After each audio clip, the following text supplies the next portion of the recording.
Okay, hello Cloud Gurus and welcome to this lecture. In this lecture we're going to look at versioning. So before we get started, let's just see what we can do with versioning. So using versioning with S3, basically this is going to store all versions of an object and including all writes even if you delete the object, and we'll see that when we log into the console. So versioning is a great backup tool, and once versioning is enabled on a bucket, it cannot be disabled. It can only be suspended. So you can only suspend it. You can't go in and disable versioning. You have to delete the bucket and create a new one to completely turn it off. It also integrates with lifecycle rules. Now we're going to cover that in the next lecture as well. So we'll look at how we can use lifecycle rules and versioning to move things to Glacier. And versioning also comes with MFA delete capability, and this basically uses multi-factor authentication, which can be used to provide an additional layer of security to stop people from going in and accidentally deleting objects. So to permanently delete something, you would need multi-factor authentication to do that. So this is Lab. Let's log into the AWS console and have a look at versioning. Okay, so before I go over to the AWS management console, I've just created a text file. I've called it my document, and we've called it this is version 1, and I've just saved that to my downloads directory. So I want you to go ahead and do the same. Then we'll go over to the AWS management console. Okay, so I'm in the AWS management console. What we're going to do is we're going to go over to services, and as always, S3 is under storage. Let's go in and go in there. And then what we're going to do is we're going to go ahead and create a bucket. So let's create a new bucket, and I'm going to call this my version control demo 1, 2, 3, 4, 5. Let's see if that's available. And we're going to unrestrict public access because we're going to want to have a look at these files in the bucket. And then we're going to turn on versioning. So go ahead and create the bucket. Make sure you use a DNS name. Make sure you acknowledge this as well. But make sure you use a unique bucket name. So here we go. That seemed to work for me. My version control demo 1, 2, 3, 4, 5. And we can see in here that objects can be public. So let's go ahead and click in here. And the first thing we're going to do is we're going to go ahead and hit upload. And we're going to go in and add our files. Now my file is just called my document. It's sitting in here. You can preview it, and it says this is version 1. So I'm going to go ahead and hit open. And then I'm going to go in and hit upload. So that has now uploaded. Let's go ahead and make it public so I can go in and see it. So I'm going to click on the document, go actions, make public, and make public.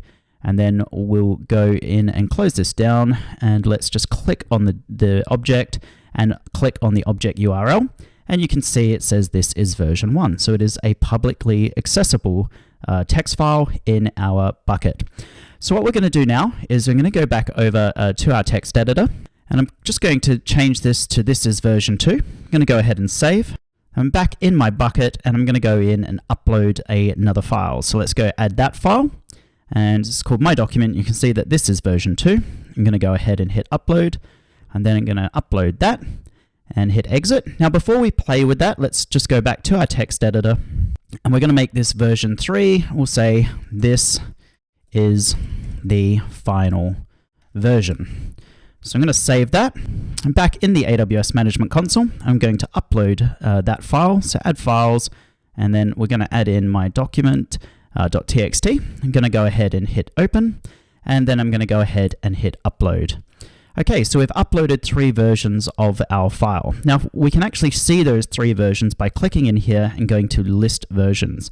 And we can see here we've got version 1, version 2, and then version 3. And note that version 3 is slightly bigger because we added the text, this is our final version. Now what we can do is we can go ahead and click in on version 1, and we can go and click on the object URL. And you can see that we can actually view that. What do you think would happen to versions 2 and 3? Do you think we'd be able to view those, or do you think we have to go in and make those public first? Well, let's go in and have a look. If we actually just click, if we go back to the bucket, sorry, and we click in here, list versions. So let's go ahead and have a look if we can see version 2. So we go in and have a look at version 2. We click on this link, and we're going to get an error message saying access denied. So each version, if you want it to become public, you have to specifically go in for each and every version and make it public. And also, let's just prove this as a point. If we go in and click on just my document.txt, so this is version 3, again, we're going to get the same error message. But what's really interesting is if you go in, we'll go back to our bucket, and if we click in here and we go make public, do you think that will make all the versions underneath it public because we're making this particular document public? Or do you think it would just make version 3 public? So again, we can test it. If we go in and have a look at version 3, we'll now be able to see that because it is public. So this is version 3, this is the final version. If we go back to our object and list our versions, we can now try and have a look at version 2 by clicking in here, and you'll see that version 2 is not public because we never made that version public. So every time you make something public, even if it's the latest version, it doesn't necessarily make the other versions public. You have to go in and do that individually. So that's something to remember for your exam. Another thing that we can just have a look at is if we delete an object. So if we go in and hit delete, what we're going to do is just type in here delete to confirm that we want to delete this object, and this object has now disappeared from our bucket. So if we hit exit, we can see that there's no objects in our bucket. However, if we turn this on, we can see that the 3 different versions are still here. It's just got a delete marker over the top of it. And a delete marker simply means that it's hiding these versions of that object from your view, but they're still stored there. So you haven't deleted it, it's basically just hidden. And to restore an object, you can go in and hit delete the delete marker. So if we delete the delete marker, so we type in here permanently delete objects, that will now delete our delete marker, and what will happen is if we just turn off our version again, that object has now been restored to our bucket. Now the final thing we need to have a look at is versioning itself. If we go into bucket versioning and hit edit, in here we can only suspend versioning, we cannot disable it. So we can suspend it, and this it will suspend the creation of object versions for all operations, but it's going to preserve existing object versions. So if I suspend bucket versioning for this bucket, my versions are still all going to stay there. The only way I can get rid of them is to go in and delete each version individually. So if I can actually do that, I can go in here and go list versions, and then we could go in and delete version 2, for example. So if we go in here and hit delete, and then we type in permanently delete, that will permanently delete that version. So if we go in here, and then you can now see we've got version 1 and version 3, and we can test that. So click in here, that's version 1, go back here, and this is version 3.